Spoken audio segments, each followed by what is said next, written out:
Assalamualaikum dan salam sejahtera. Kumpulan kami telah memilih tajuk Pertanian Lestari. Apa itu pertanian lestari? Pertanian lestari adalah pertanian yang berasaskan organik. Kita akan lihat apa maksud perkataan lestari. Lestari adalah perkataan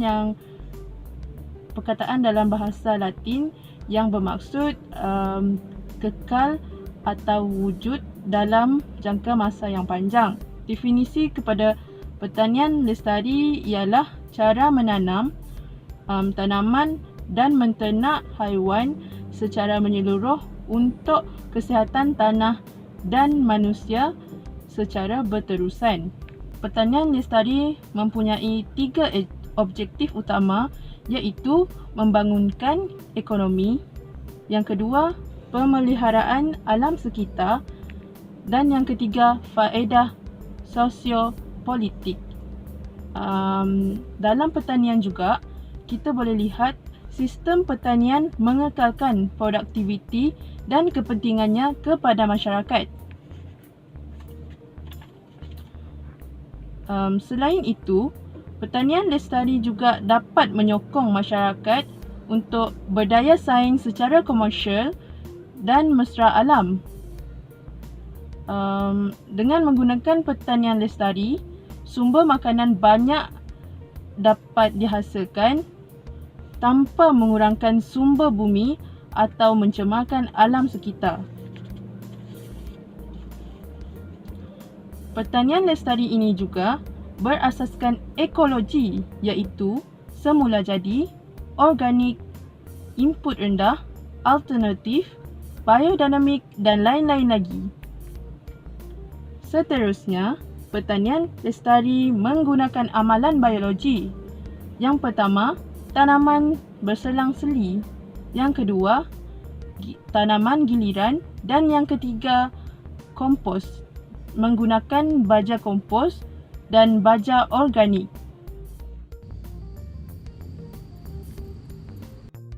Hai, Assalamualaikum. Saya Muhammad Azlim Asmadi ingin menceritakan sedikit mengenai cara bagaimana kita ingin mengawal perosak dalam pertanian lestari. Pertanian lestari merupakan pertanian yang tidak menggunakan bahan input kimia seperti baja dan racun. Ianya hanya menggunakan bahan organik untuk mengurangkan masalah pencemaran alam sekitar. Jadi, bagaimana kita nak kawal perosak tanpa menggunakan bahan kimia ini? Terdapat 3 jenis pengawalan kita boleh praktikkan yang disyorkan oleh IPM, iaitu Integrated Pest Management atau pengurusan perosak bersepadu. Iaitu pertama, amalan kultural, kedua secara fizikal, ketiga secara biologi. Pertama, amalan kultural. Amalan kultural boleh diamalkan dengan mempraktikkan sistem tanaman secara giliran, iaitu dengan menanam tanaman jenis famili berbeza setiap kali lepas tuai. Ianya untuk mengurangkan populasi perosak pada kawasan tanaman. Contohnya, dengan menggantikan kubis dari famili Crucifer kepada terung dari famili Solanaceae. Serangga perosak yang menyerang kubis sebelumnya akan berpindah ke kawasan lain kerana terung bukan lagi makanan utamanya. Seterusnya, melakukan pembersihan kawasan dan penyelenggaraan kepada tanaman. Aktiviti penyelenggaraan seperti mencatas dapat membuang bagan yang terkena serangan dan juga penyakit. Hal ini dapat menghapuskan perumah kepada serangga perosak dan juga secara tidak langsung dapat membekalkan aliran udara kepada tanaman. Aktiviti mengutip dan membunuh perosak secara langsung amat berkesan untuk mengawal serangan perosak kepada tanaman. Kaedah seterusnya adalah secara fizikal. Kaedah ini kebiasaannya digunakan untuk membuat perangkap kepada serangga perosak. Perangkap seperti bau feromon amatlah berkesan untuk membasmi populasi serangga perosak seperti lalat buah, kupu-kupu dan kumbang.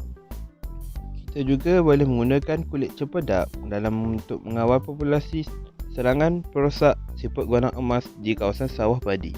Seterusnya adalah menanam tanaman perangkap untuk menarik perhatian serangga daripada menyerang tanaman. Contohnya adalah pokok marigold dan bunga matahari yang mempunyai warna yang cerah untuk menarik perhatian serangga perosak. Tanaman pokok marigold juga dikatakan mempunyai bahan kimia seperti taipin untuk membunuh nematoda dalam tanah. Akhir sekali adalah secara biologi, iaitu dengan menggunakan serangga pemangsa lain untuk membunuh serangga perosak. Contohnya, laba-laba dapat mengawal serangan bena perang atau bena hijau di sawah padi, ladybird boleh membunuh apit, burung punggut jelapang boleh mengawal tikus dan parasita yang bertelur dalam laba perosak. Kita juga boleh menggunakan tanaman seperti serai wangi sebagai ejen penghalau serangga perosak. Hai, hari ini saya akan menerangkan apa tu kebaikan pertanian lestari. Okey, poin yang pertama adalah pengurusan tanah. Tanah merupakan sumber pertanian serta sumber terhad bagi pertanian. Penggunaan tanah yang berterusan dengan amalan pembajaan dan kawalan kimia dapat menghasilkan kesan jangka panjang pada tanah tersebut. Selain itu, pemilihan spesies tanaman yang mempunyai dengan daya ketahanan yang tinggi dapat memastikan tanah tersebut diusahakan secara komersial dan tanpa bermasalah. Selain itu, untuk tujuan bahan organik, spesies tumbuhan yang luruh banyak digunakan sebagai tanaman asas. Okey, seterusnya, poin yang kedua adalah tanah tinggi. Daripada sini kita dapat kenal pasti tanah tinggi juga memainkan peranan penting terhadap kebaikan pertanian lestari. Contohnya, ia merupakan penyumbang penting dalam pengeluaran tanaman dalam industri hortikultur dan agropelancongan.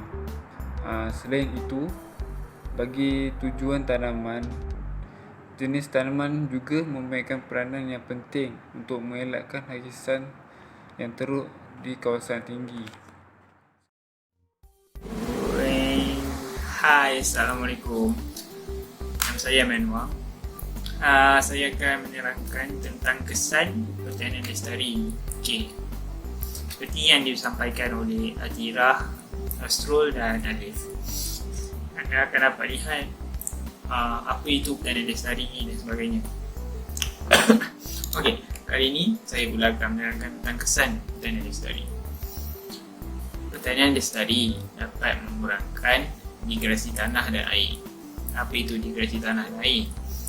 Migrasi tanah dan air ialah dapat mengurangkan penyakit yang ada pada tanah dan air. Seperti yang kita tahu, jika kita menggunakan baja kimia, racun kimia, ia akan menyebabkan tanah dan air kita sumbernya akan tercemar. Ini menyebabkan juga hasil untuk tanaman kita terjejas. Okey, jika hasil tanaman kita terjejas, maka kualiti yang ada pada makanan atau tanaman itu akan boleh merosakkan apa yang ada pada badan kita. Selain itu, kesannya dapat mengurangkan biodiversiti yang penting dan menjamin keselamatan makanan. Seperti yang saya cakap tadi lah, dengan menjaga tanah dan air, makanan kita akan lebih terjamin dan dapat menghasilkan, jika kita memperkuatkan atau memperluaskan pertanian lestari, akan menyebabkan kualiti makanan kita lebih bagus. Jadi, kerajaan dan agensi-agensi swasta haruslah mengkaji dengan lebih mendalam pertanian lestari ini dan mengajak dan menyeru agar para petani untuk mengamalkannya. Dengan mengamalkan ini dapat menyebabkan kualiti makanan kita lebih sihat. Hai, saya Ali Syafiq. Kesimpulan daripada video ini, kita dapat mengetahui apa itu pertanian lestari, bagaimana pertanian lestari itu dilakukan, kesan pertanian lestari, kebaikan pertanian lestari. Seperti yang kita tahu, pertanian lestari ini banyak kebaikan dia. Oleh itu, berharap pertanian lestari ini dapat dikekalkan demi masa depan di bumi ini. Setakat itu saja video kali ini. Thanks for watching. Bye.